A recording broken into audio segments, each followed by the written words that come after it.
Good evening. In the previous session, you completed the broadband networks and the internet architecture, data center technology, and virtualization technology. And then you are going to know about the web technology. I think everyone knows about the web technology and then multi-tenant technology. Here coming to the web technology. Here you are going to know about these important components: uniform resource locator here, and then hypertext transfer protocol, and then markup language, and then coming to the web applications, the presentation layer, application layer, data link layer. These information, I think you know very well about the web technology. The computers communication with each other using markup languages and multimedia packages. This is called here web technology, and then it gives a way to interact with the hosted information like a website. That means you are communicating with so for example, if you having the link, if you click the link, automatically it converted into another place. That means there is a communication one page to another page that is implemented by using this kind of technology, web technology. And then the basic knowledge about the web technology. Here there is a World Wide Web is a system of interlinked IT resources. Here World Wide Web www dot. For example, if you want to access of any web page, www.gmail.com, www.google.com, like that, you are sending some information. That means the World Wide Web is a system of interlinked IT resources that are accessed by using internet here. In this case here, the basic components of web are the web browser client and web server. Here, the what is the role of web browser client? The client sends a request. That means whatever may be the request here. For example, entering the Gmail account. Gmail, that means you are the client. You are entering the your name and then password, and then submit. That means sending a request to the server. Here, server is a program or is program here. The server process the request and then prepare a response and then send that response to the client. The right side diagram shows the that all information. That is a thing. That means you are accessing the any web pages by using client system. That means not a client system. That means you send a request to the client. That means accessing that information from the server system. And another important one, some of the other components are there. Not only client and server, you have some other components for the web pages, proxies, cache services, gateways, load balancers. That means these four are the some of the proxies, and then cache services, storing proxies in the sense some security, some proxy. That means every time you are identifying some proxies. Here gateways, routing. That means providing some routing, load balancer, distribution of tasks. Here the distribution of tasks are used to improve in the web application and characteristics such as scalability, security. That means for doing scalable, either scaling may be horizontal scaling, vertical scaling, scaling up or scaling down, like that different scalability requirements are there. For the scalability requirements, you are using this technology, and then these additional components, where you are storing these additional components, these very additional components reside in the layered architecture. That means the layered architecture, three different layers we are going to discuss in here. Presentation layer, some application layer, data layer, like that. You have to know this kind of information. Here, what are the information here? Some of the additional components are there. Here, these additional components placed in a layered architecture, that is position between a client and server. Here, in between a client and server, you are using the some layered architecture. And then there are three fundamental elements of the architecture is there. One is a uniform resource locator, hypertext transfer protocol, and then markup language. And the markup language HTML and then XML. Here coming to the first important one, uniform resource locator. Here, what is a uniform resource locator? If you comes to the any web page, any simple web page, that web page, how can you represent that web page? http://www.google.com. Here in this case, that is a URL, uniform resource locator. In this case, http:// you call it as a protocol, hypertext transfer protocol, and then www is a domain, and then in this case the google.com, the domain name. In this case, the domain name, for converting the domain name to IP address, there is a DNS server is there. Here a standard syntax used for creating identifiers that point to web-based resources, and the URL is structured using the local network location. That is called here URL. That means the place here, with the help of URL only, you can access in your website. And then coming to the second important one, here is a hypertext transfer protocol, HTTP protocol. Here, what is the necessity of HTTP protocol? Hypertext transfer protocol. What is the necessity here? For communication protocol used to exchange the content and data throughout the World Wide Web. Here, the main intention here is that means the HTTP works with the TCP protocol. The main, it is a stateless protocol. HTTP is a stateless protocol. HTTP connectionless protocol also. That means the at the time it's a why, because it's works with the TCP. At the time of sending a message, for example, we are writing something www.google.com. At the time, the client sends a request connection to the server. After sending the request, it terminates the connection automatically. Terminates the connection automatically. That's called here. That's why it is a connectionless service. And then it is a stateless protocol. HTTP is a stateless. Why? Because why it is stateless protocol here? That means whenever there is a connection established, connection send a request. After that, the server send a reply. After that, the server does not maintaining any data for the request related information. That means it's eliminate that information. That means after completion of process here, they don't know about the who is a client, who is a server. Here, this is the primary communication protocol to exchange the data throughout the World Wide Web. And then URLs are transmitted via HTTP. Any URL, that means that's transmitted by using HTTP. The next important one, markup languages. Here, what are the different markup languages here? HTML and then XML. These are all two markup languages are there. The markup language provides a lightweight means of web-centric data and metadata. Here, if it comes to the HTML, two primary markup languages are there. One is HTML. What is the need of HTML here? HTML consists of different tags are there. Here, for example, the basic structure of HTML appears like this. What is the basic structure here?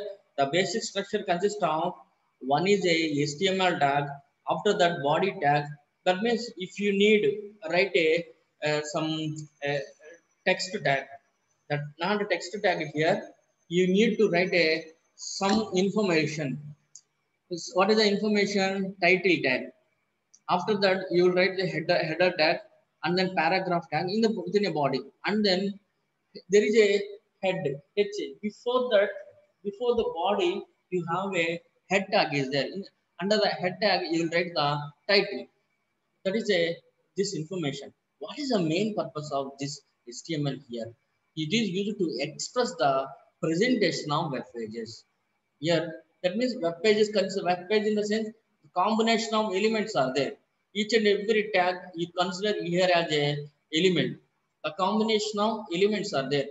These elements you will present these elements by using this HTML. And then coming to the XML. What is the XML here, which allows for definition of vocabularies used to associate meaning to web-based data via metadata. That is a simple information regarding the this XML information. Here coming to the application, the web application, the application running in a web browser, it's a depends upon a web browser for the presentation of user interfaces.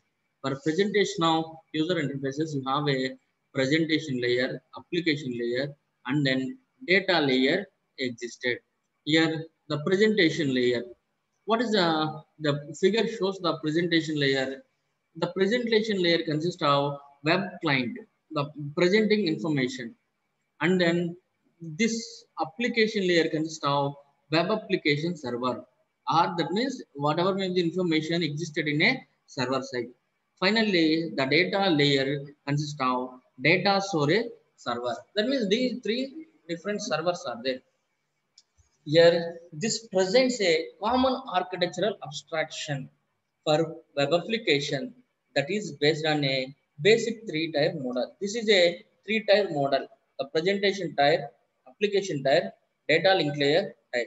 Here coming to the first tier is called here presentation layer, which represents the user interfaces. The user interfaces represented by using web client. The client always sending the request anything. That means our system is a client system. From the system you are entering the Gmail username and then Gmail password and then submit to server. And then middle tier here, application layer, that implements the application logic. For example, Google server application. Google server existed, that means that username password sent to the Google server layer.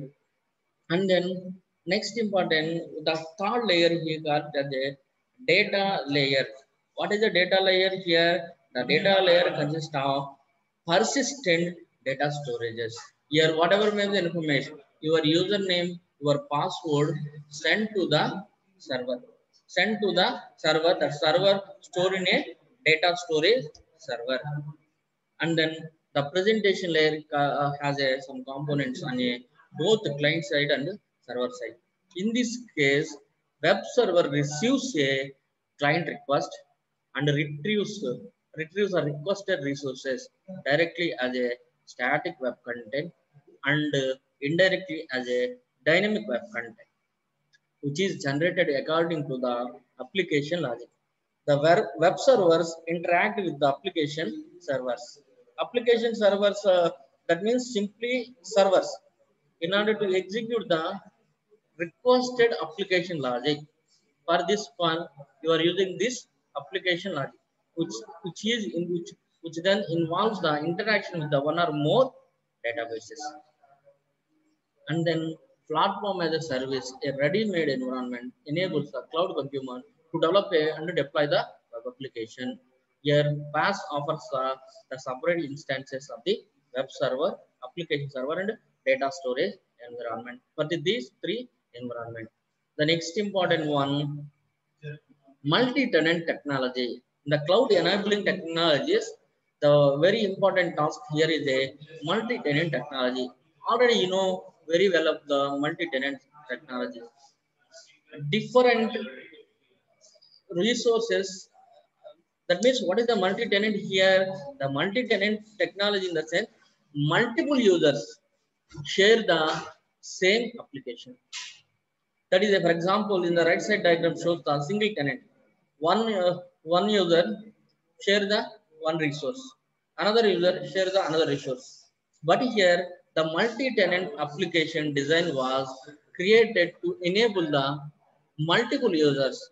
That's called here multi-tenant to access the same application logic simultaneously.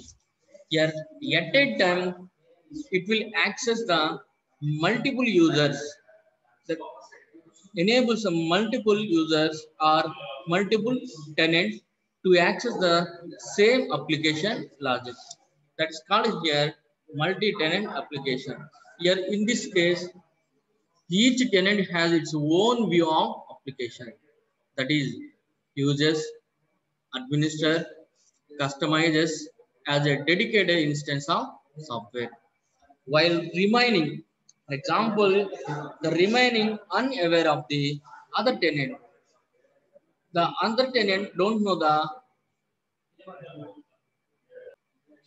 other tenant don't know the that is called here view of the application.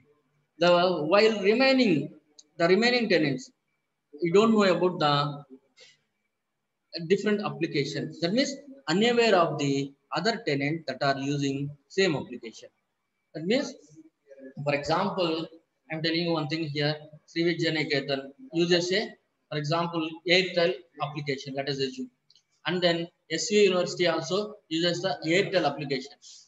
Here, the Srivijayaniketan always uses the Airtel application, but they don't know the Srivijayaniketan uses the Airtel application. Don't know about the SU University. SU University don't know about the Srivijayaniketan.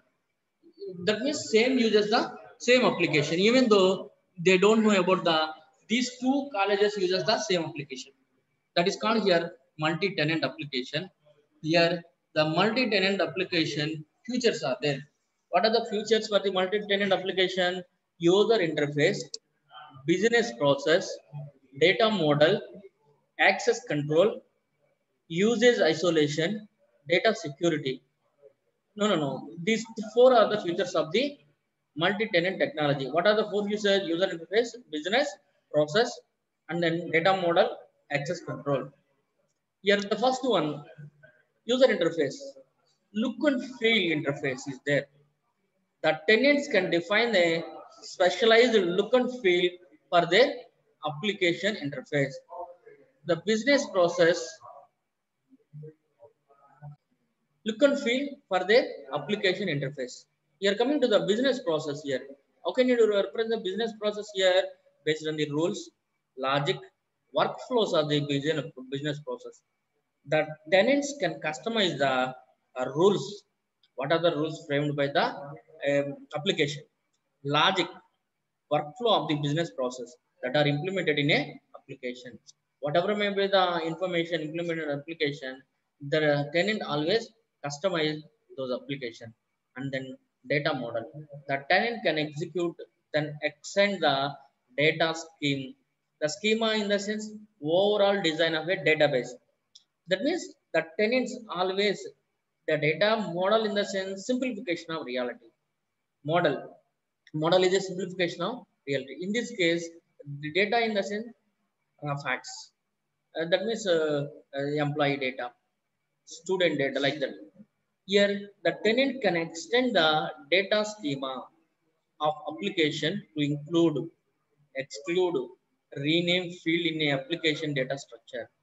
Another one is a access control. The tenant can independently control the access rights for the users and groups. And then coming to the characteristics of multi-tenant application. What are the characteristics of multi-tenant application? The multi-tenant application uses isolation, data security, and then recovery and scalability. These are all some of the characteristics. And then metered usage, and then data tied isolation. These are all characteristics. The first character uses isolation. The uses isolation in the sense that tenant does not affect the application availability. The availability, reliability is some of the same information. The characteristics. These are all characteristics. The usage behavior of one tenant does not affect the application availability and performance of the other tenants. That means one tenant having the highest performance, no problem. Another tenant also having the highest performance. But that is a does not affect the availability. That is a usage isolation. Same thing here. The isolation in the sense, for example, two transactions cannot affect one transaction failed. That failed transaction cannot affect it to the other transaction. That's called here isolation property. Here, data security. Security in the sense unauthorized person cannot access our data. The tenants cannot access the data that belongs to the other tenant. That is a secured one. That is also one of the property of the multi-tenant technology. Recovery in the sense there is some error is there, that means automatically recover from the error. The backup and restore procedures are separately executed for the data of the each tenant. The scalability. What is the scalability here? The application can scale to accommodate increases in the use by existing tenants or increases the number of tenants. That is a scalability. And then another important feature here is a method usage. That means tenants are changed only for the application processing, and then features that are actually consumed. Data tied isolation.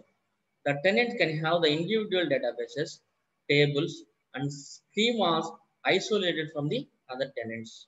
That is a very important isolation, data tied isolation. That means in this case, the databases, tables, schemas can be designed to intentionally shared by the all these tenants. Here in this tenant architecture, there is a two different organizations are there. Let us assume the first organization is simply think as a our SVEC, Srividya Niketan College. Second organization is you think here as a SV University. Let us assume here the multi-tenant application, the application.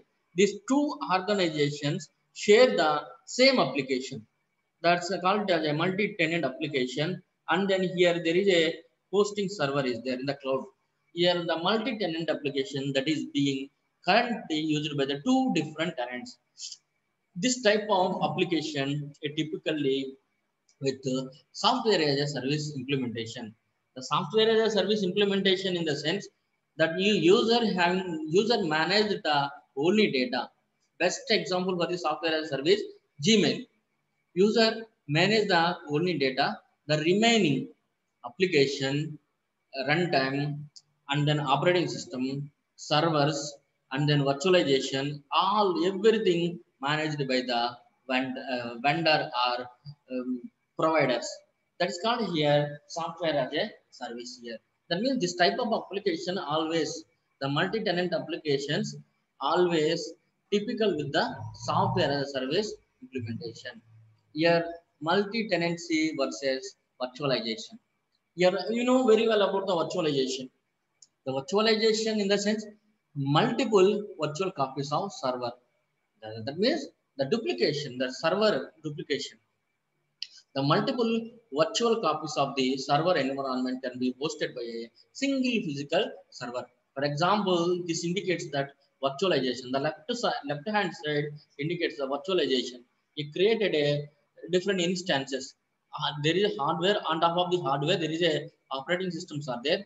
On top of the operating system, your instances you are creating, and then each copy can be provided to different users, can be configured independently, or can contain its own processing system and application. That is a virtualization. Up to in the unit one explained about the this virtualization concept. Here there is a server virtualization is there, operating system virtualization, hardware virtualization, application virtualization, like that different virtualization technologies existed. And then with the multi-tenancy, here, what is a multi-tenancy? A physical or virtual server hosted an application is designed to allow usage by the multiple different users. Will you identify the difference between the virtualization and multi-tenancy? The multi-tenancy, multiple users share the same resource, but there is a you are creating the different copies of the servers. That is a virtualization. Each user feel as, as they are exclusive use of the application. That is a multi-tenancy. That is a main difference between a multi-tenancy and virtualization. Okay, ma. The next class you will discuss about the service technology. Okay, ma. Thank you. Ma, respond please. Thank you, sir. Okay, ma. Thank you.